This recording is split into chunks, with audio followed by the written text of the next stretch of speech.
जितेंद्र आव्हाड. अध्यक्ष महोदय, या सभागृहात 293च्या प्रस्तावावरती मी बोलायला उभा आहे. अध्यक्ष महोदय, मागच्या अधिवेशनामध्ये मी ठाण्यामधल्या एका मोठ्या जमीन घोटाळ्याचा इथे काही कागदपत्र देऊन उल्लेख केला होता. त्या घोटाळ्याबाबत मुख्यमंत्री बोलताना असं म्हणाले होते की याच्यामध्ये घोटाळा स्पष्ट दिसतोय, याच्यामध्ये मला सावळा गोंधळ झालेला दिसतोय आणि त्यामुळे या संपूर्ण प्रकरणाची योग्य ती चौकशी करून न्याय केला जाईल. मला अध्यक्ष माहित नाही, कोएलिशन गव्हर्नमेंटच्या कंपल्शनमुळे की काय, पण खमक्या मुख्यमंत्र्यांकडनं न्याय देताना काही दिसत नाही. अध्यक्ष महोदय, 2.5 ते 3 हजार कोटी रुपयाचा घोटाळा आहे. रतनजी प्रेमजी ट्रस्ट नावाची एक मोठा ट्रस्ट आहे ठाण्यामध्ये. हजारो एकर जमिनी आहेत. या ट्रस्टचा गेल्या अनेक वर्षाचा कारभाराचा आलेख बघितला असता, तपशील बघितला असता, खोटीपणाची कागदपत्र तयार करायची, कुळाला केस घालायला लावायची, ट्रस्टनी जाऊन सांगायचा हा कुळ होता आणि जमिनी व्यवस्थित मोकळ्या करून द्यायच्या. अंडर द टेबल जे होतं त्याच्याबद्दल काय बोलायला नको, पण कुळाच्या म्हणजे ट्रस्टच्या जमिनीवर कुळ लागतं का, हा पहिला रेव्हेन्यूचा प्रश्न आहे. अध्यक्ष महोदय, इथे एक जमीन आहे. या जमिनीची आजची मार्केट व्हॅल्यू 1,500 कोटी रुपये आहे. अध्यक्ष महोदय, या जमिनीची किंमत 70 कोटी रुपये लावण्यात आली. आणि सर्वात आश्चर्याची बाब म्हणजे डेप्युटी चॅरिटी कमिशनर, म्हणजे मुख्य चॅरिटी कमिशनर नाही, charity commissioner, joint charity commissioner कोणतरी आहेत, त्यांचं नाव काय मला माहित नाही, त्यांनी सगळ्या परवानगी देऊन टाकल्या. विक्रीची परवानगी दिली, नो ऑब्जेक्शन सर्टिफिकेटही दिलं. ते कसं दिलं आश्चर्यच आहे. हे करत असताना अध्यक्ष महोदय, तहसीलदाराला माहिती होतं की ह्या जमिनीवरती हायकोर्टामध्ये मुकादम विरुद्ध रतनजी प्रेमजी ट्रस्ट ही केस चालू आहे. तहसीलदाराला हे माहीत असताना त्यांनी ही जमीन टीएमसीच्या नावावर फिरवली. टीएमसी एक पाऊल पुढे गेलं. आपण अनेक वर्ष महानगरपालिकेत काम केलं. एखादी प्रॉपर्टीचा टीडीआर द्यायचा असेल तर ती प्रॉपर्टी टीएम म्हणजे म्युनिसिपल कॉर्पोरेशनच्या ताब्यात असायला हवी का नको? काय नाही, तिथे आता नाही, पता नाही, बोर्ड नाही, बाउंड्री नाही, पण टीडीआरची तयारी करून टाकली. टीएमसी ऑफिशियल्सनी टायटल सर्टिफिकेट दिलं. जेव्हा या ट्रस्टच्या संबंधित एका माजी ट्रस्टीने हायकोर्टात ही केस नेली तेव्हा हिज लॉर्डशिप म्हणाले की याच्यात चक्क घोटाळा दिसतोय. मी हा पूर्ण जो चॅरिटी कमिशनरनी घेतलेला निर्णय आहे तो कॅन्सल करतो आणि हे परत तुम्ही आमच्याकडे या. आणि चॅरिटी कमिशनरला आदेश दिले की तुम्ही हे सगळं व्यवस्थित करून घ्या. पण त्यांनी तिथे क्लिअर सांगितलं की ह्याच्यात फ्रॉड झाल्याचा स्पष्ट दिसतोय. आता अध्यक्ष महोदय, त्याच्यात एक केसरियाजी कॅपिटल नावाचा फॅक्टर इन्व्हॉल्व आहे.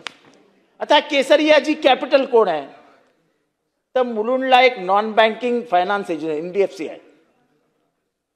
चॅरिटी कमिशनरने सांगितलं की तुम्हाला 125 कोटी रुपयाचा काय गॅरंटी द्यावी लागेल. त्यांनी केसरियाजी कॅपिटल तयार केली. केसरियाजी कॅपिटलकडे बँकेमध्ये 150 रुपये नाही, 150 रुपये ऑन रेकॉर्ड, ऑडिटेड अकाउंट आहे त्यांचं ऑनलाईन. त्यांनी दिली ना 125 कोटीची बँक गॅरंटी देऊन टाकली. म्हणजे ती MBFCनी द्यायची असते, जी काय द्यायची असते. कुठनं दिली, काय दिली, कोणी चौकशी करायला काय कोणाला वेळच नाही. कारण का खालपासनं वरपर्यंत प्रत्येक ऑफिसर ह्याच्यात गुंतलेला होता. प्रत्येक ऑफिसर, तहसीलदार ऑफिस गुंतलेलं होतं, TLR गुंतलेला होता, TMC ऑफिशियल्स गुंतलेले होते. आणि जेव्हा हायकोर्टाने बांबू घातला तेव्हा कुठे जागेवर आले. अध्यक्ष महोदय, दुर्दैवाची गोष्ट आहे की TMCच्या हातात जमीन नाही. TMC TDRची तयारी करते. अध्यक्ष महोदय, लँड वेकंट आहे, लँड वरती एक झोपडं नाही.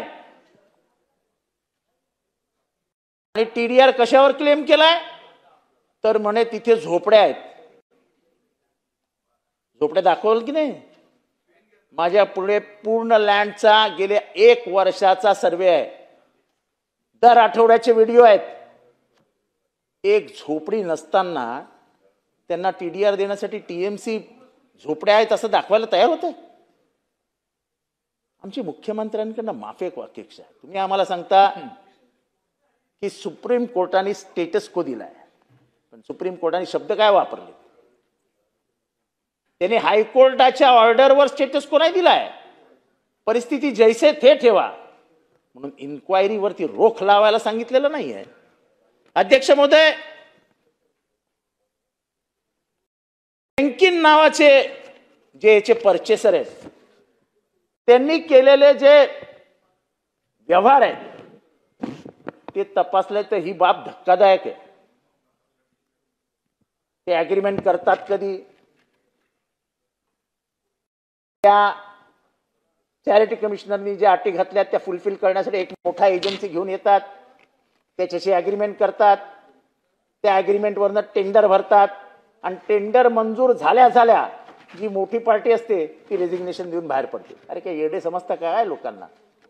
अशाच प्रकारचे 5 FIR या रतनची प्रेमजी ट्रस्ट विरुद्ध ठाण्याच्या पोलिसांकडे आहेत. काय माहित नाही ठाण्याच्या पोलिसांचा आणि रतनची प्रेमजी ट्रस्टचे कुठले प्रेमळ नात्याचे संबंध आहेत. आजपर्यंत या 5 FIR विरुद्ध FIR तर नोंदवले, पण 5 FIR मध्ये रतनशी प्रेमजी ट्रस्टचा जो कोणी आहे चालवणारा त्याला साधं चौकशीसाठी सुद्धा बोलवलं नाही. मग FIR नोंदवता कशाला. याचा अर्थ या संपूर्ण डिलिंगच्या मागे पॉलिटिकल हात आहे. हा पॉलिटिकल हात मला माहिती आहे. ज्या अर्थी मुख्यमंत्री याच्याकडे थोडंसं एक पाऊल मागे जातात त्या अर्थी पॉलिटिकल प्रेशरचा वापर झाला आहे. हा आरोप आहे माझा आणि मी हे पुराव्यानिशी सिद्ध करून देईन. त्याचं कारण ज्या गतीने पोलीस इन्क्वायरी स्टार्ट झाली होती त्याच गतीने रिव्हर्स गिअर पडला. जे पोलीस आम्हाला सांगत होते काय दिवसाचा खेळ आहे, साला एकदम बेकार झालेलं आहे, जे काय झालंय ते संपूर्णच टाकतो, ते पोलीस आम्हाला सांगतात साहेब तुम्ही समजून घ्या ना, साहेब तुम्ही समजून घ्या ना. अरे काय समजायचं. 2,500 कोटीच्या जमिनीचा व्यवहार 100 कोटीमध्ये आटपून त्याचा मलिदा घशात घालण्याचं काम जर कणूक करत असेल आणि शासनाचं नुकसान होणार असेल तर शासकीय यंत्रणेने काय करायचं एकदा शासनाने ठरवावं. अध्यक्ष महोदय, हे बोगस बँक गॅरंटी हे सगळं इकॉनॉमिक ऑफेन्स विंगच्या हातात आहे. स्टेटस कोचा अर्थ हा होत नाही की पोलीस इन्क्वायरी देखील धीम्या गतीने करावी. पण अध्यक्ष महोदय, या प्रकरणामध्ये ते होत आहे आणि हे गंभीर आहे. तहसीलदार उलटं काम करतो, TILR उलटं काम करतो, ठाणे महानगरपालिकेचे उलटे काम करतात. आणि मी इथे सांगतो, जर मी आयुक्तांना फोन करून सांगितलं नसतं की साहेब या फायलीवर सही करू नका, अडचणीत याल, संध्याकाळपर्यंत त्या फायलीवर हा व्यवहार जो सांभाळतोय जो पॉलिटिकल माणूस आहे त्याच्या आग्रहाखातर आमच्या आयुक्तांनी सही करून टाकली असती. मी चांगुलपणा म्हणून आयुक्तांना फोन करून सांगितलं की सर बी अवेअर, या फाईलवर जर तुम्ही सही कराल तर अडचणीत याल, आणि म्हणून त्या फाईलवर सही झाली नाही. पण ज्यांनी हे उद्योग केले, ज्यांनी फाईल इथपर्यंत आणली त्यांच्याबाबत शासन काही भूमिका घेणार आहे की नाही? आणि म्हणून अध्यक्ष महोदय, हा अतिशय गंभीर मुद्दा मी या ठिकाणी मागच्या अधिवेशनातही मांडला होता, या अधिवेशनातही मांडतोय. रतनजी प्रेमजी ट्रस्ट, या ट्रस्टची पूर्ण इन्क्वायरी ही चॅरिटी कमिशनरनी करावी अशी आम्ही मुख्यमंत्र्यांना त्यावेळेस विनंती केली होती. मी आजही मुख्यमंत्र्यांना विनंती करतो. करोडो रुपयांची जमीन आहे. चॅरिटी कमिशनरला पूर्ण चॅरिटी रिवाइंड करायला सांगा, पूर्ण कमिटी रिवाइंड करायला सांगा आणि याच्यावरती प्रशासक नेमा. राजकीय लोकांचे खिशे भरण्यासाठी हे ट्रस्ट नाही. या ट्रस्टमध्ये मोठ्या मोठ्या लोकांचा सहभाग आहे. करोडो रुपयांची लुटमार चालू आहे. हे अत्यंत जबाबदारीने पुराव्यानिशी सिद्ध करून देतोय. अध्यक्ष महोदय, ठाण्यामध्ये एक बोरिवली ते टिकुजीनीवाडी हा बोगदा होतोय. अध्यक्ष महोदय, आजकाल महाराष्ट्र आणि बोगद्याचं नातं खूप जवळचं झालंय. आम्हाला सगळीकडेच बोगदे लागतात, शॉर्टकट. पर्यावरण, राष्ट्रीय उद्यान वगैरे ते बाजूला ठेवू. आणि बोगदे करताना पण ते द्यायचे दोनच कंपन्यांना, मेगा आणि नवयुगा. यांनी कोणाशी लग्न केलंय महाराष्ट्रात मला काय कळत नाही. पण सत्ताधाऱ्यांचे लाडके मेगा आणि नवयुगा, ते कॉन्ट्रॅक्ट मेगा, जे कॉन्ट्रॅक्ट नवयुगा. म्हणजे एक तुला घे, एक मला घे, एक तुला घे, एक मला घे, एक तुला घे, एक मला घे. पुण्याचा रिंग रोड उच्चांक आहे, उच्चांक भ्रष्टाचाराचा. तसाच हा बोगदा. तुम्ही महानगरपालिकेत होतात. 2 महिन्यात एस्केलेशननी 2000 कोटी रुपये किंमत वाढली. या फ्रॉम जानेवारी टू मार्च 25 एस्केलेशनमुळे टिकुजीनीवाडी म्हणजे त्या बोरिवली टू टिकुजीनीवाडीचा जो बोगदा आहे 2000 एस्केलेट झाला. जाऊ दे, आता त्याच्याबद्दल काय बोलण्यात पॉईंट नाही. त्याचं समर्थन करण्यासाठी सत्ताधारी तयारच आहेत. पण अध्यक्ष महोदय, तिथल्या स्थानिक रहिवाशांची मागणी अशी आहे की तो जो बोगदा येतो तो पूर्ण रहिवाशांच्या मधनं आदनं काढून तो मेन रोडला घेऊन जात आहेत. आमची मागणी एवढीच आहे, म्हणजे तिथल्या रहिवाशांची मागणी एवढीच आहे की तो जो बोगद्याचा आउटलेट आहे, जो बाहेर जोडणारा मार्ग आहे, तो बोगदा थेट तुम्ही घोडबंदर रोडपर्यंत घेऊन जा आणि घोडबंदरला तो बाहेर काढा. म्हणजे तिथे शांतताप्रिय लोकांनी, आपण जंगल परिसरात राहायला जातो आहोत, आपण राष्ट्रीय उद्यानाच्या जवळ राहायला जातोय, निसर्ग सौंदर्याच्या जवळ राहायला जातो आहोत म्हणून घरं घेतली होती, ते सगळं नष्ट झालेलं आहे. अरे कमीत कमी त्या गाड्यांकडे ते चिरडून मरणार नाहीत, त्यांच्या पोरं बाळा ऍक्सिडेंटमध्ये मरणार नाहीत, ज्येष्ठ नागरिकांना बसायला जागा मिळणार नाही, अशी तर व्यवस्था करू नका. आणि म्हणून तिथे आंदोलन झालं. माझी विनंती आहे, आमचे एकनाथ शिंदे साहेबच त्याचे मंत्री आहेत. आता त्यांनी अर्धवट मागणी मान्य केली की अर्ध्या रस्त्यावर आणूया. युनियाबॅक्स नावाची कंपनी आहे, युनियाबॅक्स. एका साईडला युनियाबॅक्स आहे, एका साईडला टीएमटीचा डेपो आहे. कोणाबद्दल प्रेम आहे तुम्हाला? युनियाबॅक्सच्या मालकाबद्दल? जर एवढ्या 2 मोठ्या जमिनी तुमच्याकडे आहेत तर त्याच्या बाजूनी तुम्ही रस्ता काढा ना, त्याच्यामधनं रस्ता काढा ना. पण त्या जमिनींच्या इथेच तो बोगदा उघडायचा कशासाठी? युनियाबॅक्स कोणाच्या घशात घालायची आहे? करोडो रुपयाची युनियाबॅक्स कोण विकत घेणार आहे? आम्हाला माहिती आहे. पण हे करू नका. तिथल्या नागरिकांचे असे हाल करू नका, हे योग्य नाही. भ्रष्टाचाराने कोणाचं आयुष्य आणि कोणाची शांती उद्ध्वस्त करण्यासाठी म्हणून सत्ता दिलेली नाही, हे कृपया लक्षात घ्या. अध्यक्ष महोदय, केळकर साहेब खूप छान बोलले ठाणे महानगरपालिकेबद्दल. फक्त स्पष्ट बोलू शकले नाहीत की हे शासनामध्ये जोर उरलेला नाही. त्यांना म्हणायचं तेच होतं, पण ते बिचारे वारंवार अधिकाऱ्यांवर घसरत होते. अधिकारी सत्तेचे गुलाम असतात हो. चीफ सेक्रेटरी पासून आमच्या आयुक्तांपर्यंत काय हिंमत आहे काय सत्तेच्या विरुद्ध जाऊन कुठला निकाल घ्यायची? त्यामुळे उगाच त्यांच्यावर बिचाऱ्यांवरती अधिकाऱ्यांवर अधिकारी काही करत नाही. मी इथे आरोप करतो, ठाण्यातले बीएसयूपीचे जेवढे प्रकल्प आहेत, ठाण्यामध्ये जेवढी म्हाडाची घरं अलॉट केली आहेत, हिंमत असेल शासनाने आज जाहीर करावं. की जेवढे जण तिथे राहतात त्यांची आम्ही पुराव्यासह तपासणी करून व्हाईट पेपर काढू. करोडो रुपयाचा भ्रष्टाचार, करोडो रुपयाचा. 50% लोक जे तिथे राहायला गेले आहेत ते ओरिजिनल रहिवाशीच नाही, ते प्रोजेक्ट अफेक्टेडच नाही. नगरसेवकाचे नातेवाईक, नगरसेवकाची मोलकरीण, नगरसेवकाचा पानवाला, नगरसेवकाचा चहावाला, नगरसेवकाचा पिऊन, अधिकाऱ्यांच्या जे काय असेल ते मला त्यांच्याबद्दल काय बोलायचं नाही. अरे काय लावलंय काय? तुमच्या बापाची प्रॉपर्टी आहे काय? मुंबऱ्यामध्ये, कौशामध्ये BSUPच्या बिल्डिंगी आहेत, म्हाडाच्या बिल्डिंगी आहेत. कोणाला घरं दिलेत जरा तपासून बघा. राबोडीच्या जवळ BSUPच्या बिल्डिंगी आहेत, म्हाडाच्या बिल्डिंगी आहेत. कोणाला घरं दिली आहेत तपासून बघा. आणि कोणामुळे झालं? अध्यक्षमुळे. जर आयुक्त तिच्याकडे कानाडोळा करणार असतील, डोळ्यावर पट्टी बांधणार असतील, तर गरिबांना घरं मिळणार कशी? हा शासनाचा पैसा आहे ना. ते प्रोटेक्शन करणं हे आयुक्तांचं काम नाही. मी आज मागणी करतो की BSUP आणि म्हाडामध्ये जेवढी घरं दिली आहेत त्या प्रत्येकाचं ऑडिट करा. कोण एकाला एक घर द्यायचं तर काही ठिकाणी 3-3 घरं लागून दिली आहेत. मग त्यांनी भिंती तोडून आर्किटेक्चरल सगळा बदल करून 3 bedroom, hall, kitchen, living room अशा मोठ्या मोठ्या BSUP मध्ये तयार केलंय. अरे तुमच्या काय बापाचं आहे का रे? अध्यक्ष महोदय, कुत्रं दळतंय, कधी काय आंधळं दळतंय आणि कुत्रं पीठ खातंय अशी हालत आहे. अध्यक्ष महोदय, परत मी त्यांच्याकडेच येतो. केळकर साहेबांनी मिनी क्लस्टर बद्दल बोलले. हा माणूस प्रामाणिकपणाने गेले अनेक वर्ष भांडतोय, अनेक वर्ष ते सांगतायत. साहेब क्लस्टर कधी होणार आहे का? अरे काय येडे बनवता लोकांना तुम्ही. आमच्याकडे मनोरमा नगर नावाचा भाग आहे, 70-80 एकरवर आहे.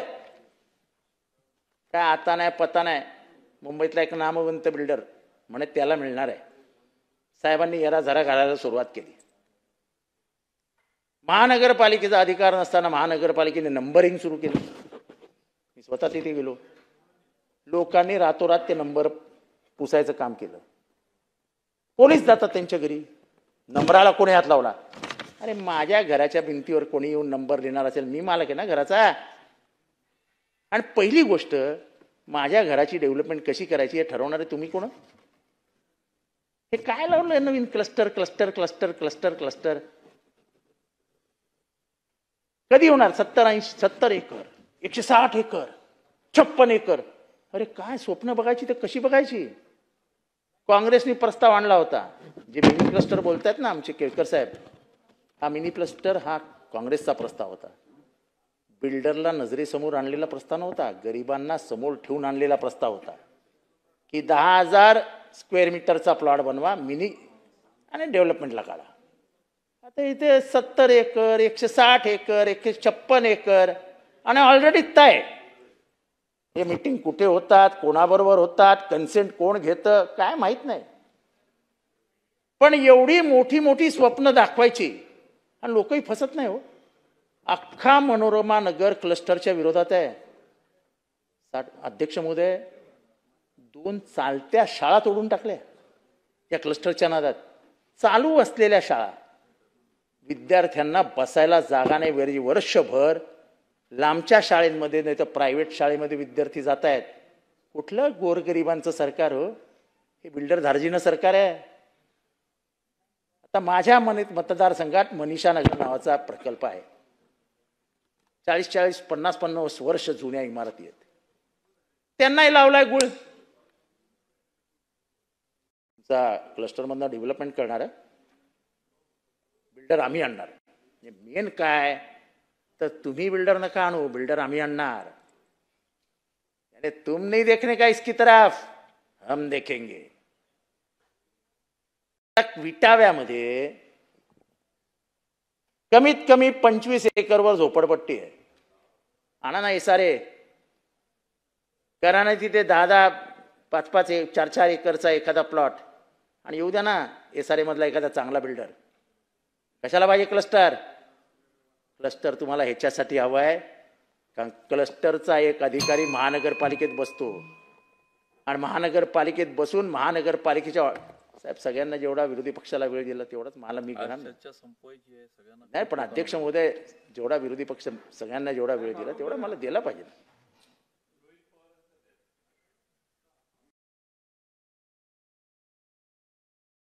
अध्यक्ष महोदय क्लस्टरचा जो गुळ लावण्याचा प्रकार आहे ना हा गरिबांचा जीव घेणारा प्रकार आहे.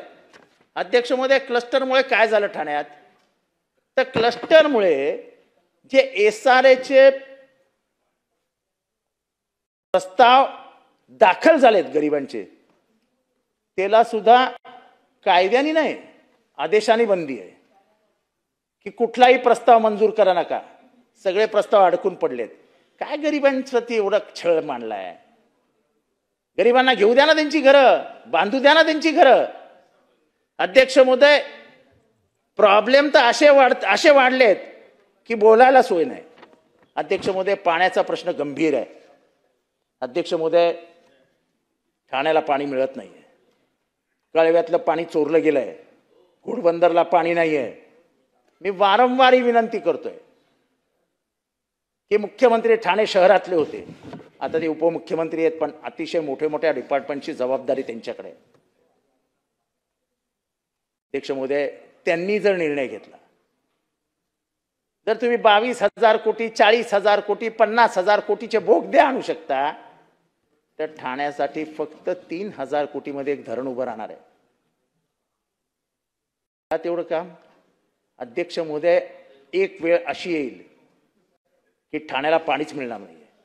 आणि किती दिवस ठाणेकरांनी वाडगं घेऊन हातात MIDCच्या दारात, स्टेमच्या दारात, इरिगेशनच्या दारात भिका मागत फिरायचं. स्वतःचं हक्काचं पाण्याचं स्तोत्र महानगरपालिकेकडे का नाही. अत्यंत आर्थिक परिस्थिती मजबूत असताना तुम्ही धरणं नाकारलीत. तुम्हाला धरण दिलं होतं 2002 साली. तुम्हाला सांगितलेलं हे धरण बांधा पण तुम्ही ते बांधलं नाहीत. उद्देश काय होता मला ह्याच्या इथे सांगायचं नाही. पण अध्यक्ष महोदय 2002 साली नाकारलेलं धरण हे ठाण्याला अतृप्त करून गेलं. आज ठाण्याला तहान भागवायला पाणी नाही. अध्यक्ष महोदय नळाला पाणी नाही. नळाला पाणी नाही आणि पार्श्वभाग धुता येत नाही. अध्यक्ष महोदय टॉयलेटची अवस्था झोपडपट्ट्यांमध्ये इतकी वाईट आहे की भांडी आहेत तर भरलेलं आहे, पाय ठेवायला जागा नाही. तुम्हाला सगळे म्हणजे रस्ते कॉन्क्रीटकरण करायला अरे बापरे, मी ती यादी देतोय आता थोड्या वेळात. खटाखट रस्ते बांधले जात आहेत. काय स्मार्ट सिटी रोड्स मी आता वाचून दाखवीन. गरीबाला बसायला म्हणजे त्याचा पार्श्वभाग धुवायला बसता येत नाही. तो बसला की त्याच्या पार्श्वभागालाच खालची घाण लागते. म्हणजे त्याची घाण जाण्याच्या आत खालनं घाण लागलेली असते. ते टॉयलेट तर सुधारवा गरीबाचे, बाकी काही करू नका. ठाणे महानगरपालिकेची प्राथमिक जबाबदारी आहे वॉटर गटर मीटर. त्या जबाबदाऱ्या सोडून सगळं करतात. अध्यक्ष महोदय हे घ्या रस्ते, मॉडेल रोड, कोर्ट नाका ते सेंट्रल मैदान 8 कोटी, कोलछेद रोड ते वायुसेना स्टेशन 10 कोटी, SM जोशी ते लेफ्टनंट आत्माराम चौक 14 कोटी, कोपरी मीठ बंदर अष्टविनायक चौक 11 कोटी. एकही रस्ता पूर्ण न करता बिलं आदेयात झाली आहेत. अध्यक्ष महोदय ही सगळी यादी मी आपल्याकडे पाठवतोय. अध्यक्ष महोदय ही पाठवा आणि ह्याच्यावरती काहीतरी महानगरपालिकेकडनं रिस्पॉन्सिबिलिटी घ्या. काहीतरी जबाबदारी त्यांना उत्तर द्यायला सांगा. हे त्यांच्या घरचे पैसे नाहीत अध्यक्ष महोदय, ठाणेकरांचे पैसे आहेत आणि माननीय प्रधानमंत्र्यांनी स्मार्ट सिटीसाठी पाठवलेले पैसे आहेत. बेजबाबदारीची भूमिका तुम्हाला घेता येणार नाही. तुम्हाला जबाबदारीने उत्तर द्यावं लागेल की या पैशाचं नेमकं झालं काय. अध्यक्ष महोदय गडकरी रंगायतन आपण नाव ऐकून आपल्याला माहितीच असेल. अध्यक्ष महोदय 1978 साली गडकरी रंगायतन पूर्ण झालं. आज 45 वर्ष झाली. एकदाही स्ट्रक्चरल ऑडिट नाही, एकदाही नाही. आणि दरवर्षी कमीत कमी हळूच 1 कोटी 2 कोटी 3 कोटी, कधी सांगायचं वरचं गळतंय, कधी सांगायचं खालनं पाणी येतंय, इथनं सीपेज आहे. असं करता करता कोणीच बघत नाही म्हटल्यावर आता डायरेक्ट 25 कोटीचं टेंडर काढलंय. पूर्वी 1000 माणसं बसायची. स्ट्रक्चरल ऑडिट न झाल्यामुळे तेवढं वजन पेलेल की नाही ही भीती वाटल्यामुळे आता संख्या पण कमी केली. अध्यक्ष महोदय, काहीतरी थोडी तरी जनाची नाही मनाची लाज. एकीकडे गरिबांच्या बिल्डिंगीला 30 वर्ष झाली, 35 वर्ष झाली की C1, A1, 2-1, B1, T1, आणि गडकरी रंगायतांना केवळ पैसे खायला मिळतात म्हणून तुम्ही त्यांना कॅटेगरीज देणार नाही, त्याचं स्ट्रक्चरल ऑडिटच करणार नाही.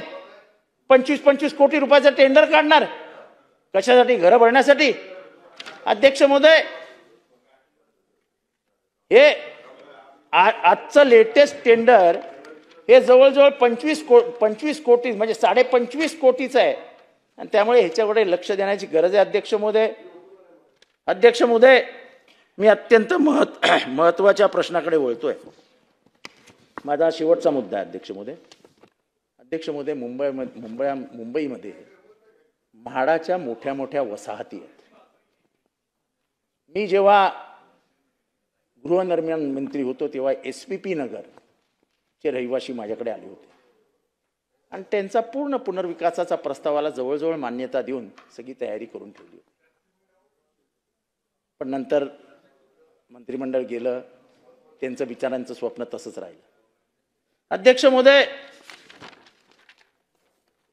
हे आपल्याला हे सगळं माहिती आहे की आपल्याकडे 79A नावाचा एक अधिकार होता. आता मी 50 वर्ष त्या बिल्डिंगमध्ये राहतो. माझा विकासक कोण असावा हे माझा अधिकार नाही.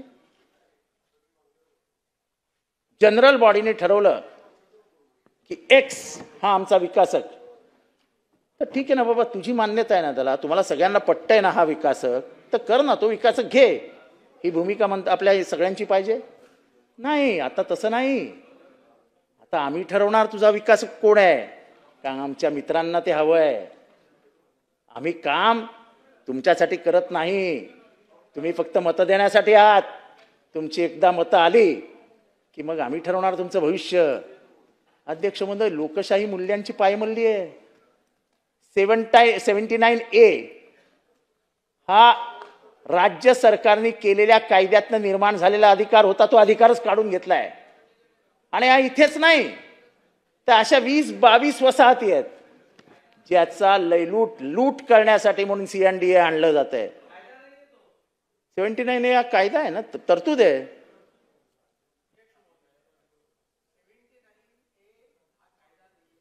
अधिनियमाखाली तरतूद आहे.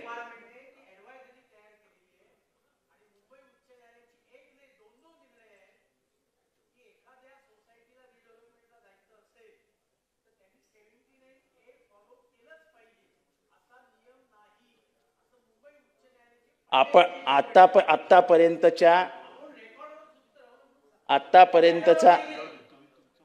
आतापर्यंत जेवढे गृहनिर्माण प्रकल्प सँक्शन झाले आणि पुढे गेले भातखळकर साहेब, त्यांनी सगळ्यांनी 79A फॉलो केलं आणि मुंबईत ते फॉलो केलं जातं.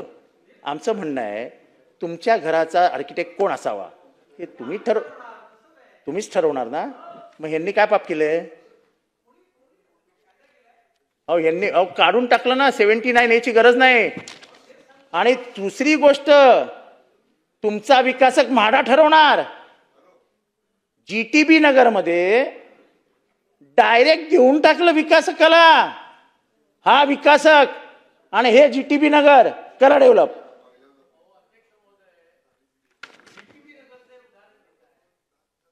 त्याच्यावर कमिटी नेमली होती राज्य सरकारने आणि त्या कमिटीने हे सजेशन केलं की म्हाडाने द्यावं.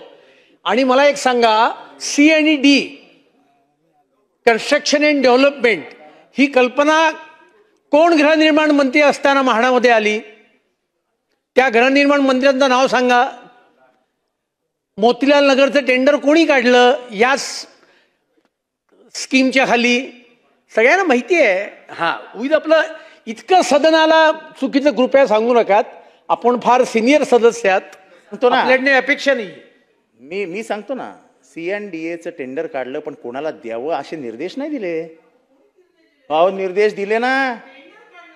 निर्देश दिलेत. हे त्यांचं कंप्लेंटचं पत्र आहे माझ्याकडे.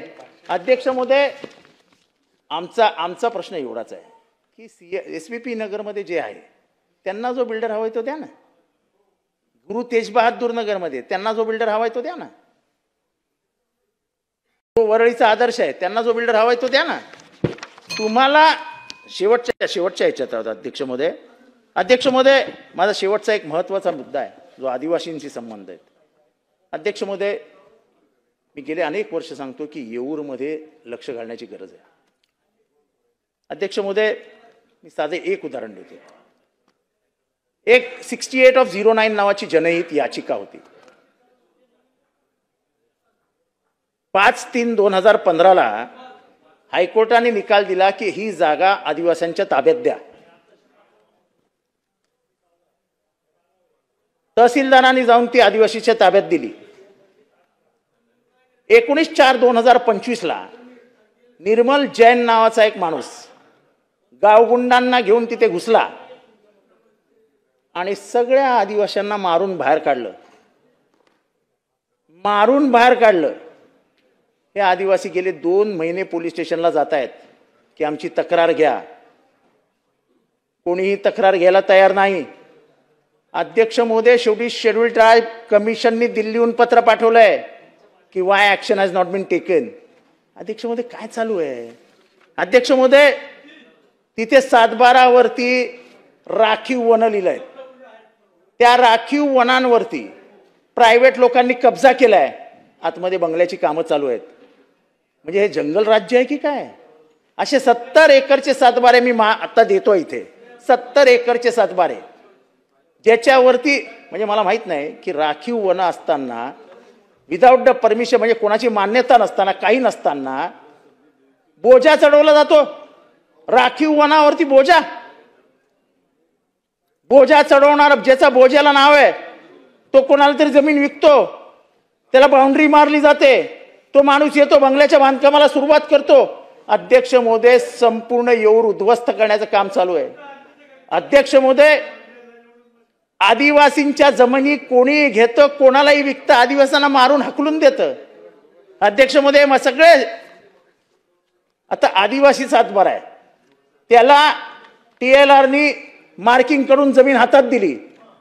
काही दिवसांनी हाच TLR फॉरेस्टचा सर्वे करतो आणि जमीन फॉरेस्ट आहे म्हणून जाहीर करून टाकतो. अरे काय अध्यक्ष महोदय, काय चालू आहे काय? अध्यक्ष महोदय, हे सगळं हे घ्या 7/12.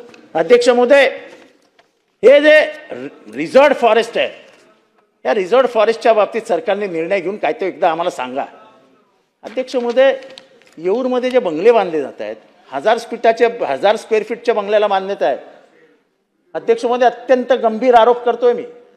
1000 स्क्वेअर फीटच्या बंगल्याला मान्यता मिळते. एक महाशय आहेत, त्यांनी 22,000 स्क्वेअर फीटचा बंगला बांधलाय. 22,000 स्क्वेअर फीटचा. अरे जंगल राज्य पण याच्यापेक्षा चांगलं असेल हो. तुम्हाला मॅक्झिमम परमिशन आहे 1150 प्लेंथ. 22,000 स्क्वेअर फीटचा बंगला. तक्रार करून करून लोक दमले, कोणीही कारवाई करायला तयार नाही. बंगल्यांचंच एकीकडे तुम्ही सांगता अनधिकृत बांधकाम शहरात असतील तर हे करू ते करू, पाडू, टाक टाक टाक. अरे श्रीमंतांचे बंगले बांधले जात आहेत, त्याच्याकडे का दुर्लक्ष करतायत आयुक्त महोदय? आयुक्तांना वेळ नसेल तर द्या एक माणूस आमच्याबरोबर, मी सगळे बंगले दाखवतो येऊरमधले. हा याचा बंगला, हा याचा बंगला, हा याचा बंगला, हा बनतोय, हे तो बनतोय. अरे पण काहीतरी करा, जरा गरिबांना पण वाटू द्या की राज्य व्यवस्था गरिबांच्या बाजूने आहे, ही श्रीमंतांसमोर लुळी पडलेली नाहीये. आणि त्यामुळे अध्यक्ष महोदय, भ्रष्टाचाराने पोखरलेलं व्यवस्था झाली आहे महाराष्ट्रात. गरिबाला न्याय मिळेल असं वाटत नाही. इथला आदिवासी, इथला दलित, इथला शोषित पिडला जातोय. इथे लुटालूट चालू आहे. आणि म्हणून अध्यक्ष महोदय, या मी केलेल्या या सगळ्या जे प्रश्न उपस्थित केलेत त्याच्याबाबत या सरकारने गांभीर्याने या ठिकाणी करावा. मी परत एकदा सांगतोय अध्यक्ष महोदय, माननीय मुख्यमंत्र्यांनी दिलेला विधानसभेतला शब्द आहे, विधानसभेत त्यांनी केलेलं विधान आहे की रतनजी प्रेमजी ट्रस्ट मध्ये झालेला घोटाळा हा गंभीर आहे आणि त्याबाबत सरकार लवकरच योग्य निर्णय घेईल. त्यांनी पोलिसी हस्तक्षेपाला देखील आदेश दिले होते. तुम्हाला जरी कोर्टात स्टेटस को असला आणि तुम्ही तो न सांगत असाल तरी तुमचे पोलीस ज्याला घाबरवायचं आहे त्यांना फोन करून घाबरवतातच आहे. रतनजी प्रेमजी ट्रस्टच्या बाजूने आपल्याला कागदपत्र तयार करायची आहेत, असा प्रयत्न पोलिसांचा चालू आहे. जर 2,500 कोटींचा घोटाळा तुम्ही अशा पद्धतीने दाबत असाल तर तुम्ही सरकारचं नुकसान करत आहात. मुख्यमंत्र्यांकडनं ह्या आमच्या अपेक्षा नाहीत. मुख्यमंत्र्यांची स्वतःची एक आपली आगळी वेगळी इमेज आहे, ती त्यांनी टिकून ठेवावी. राजकीय दबावाखाली न येता असल्या या चोर लबाडांना पाठीशी घालू नये एवढीच विनंती करतो. थांबवतो. जय हिंद, जय महाराष्ट्र, जय भीम.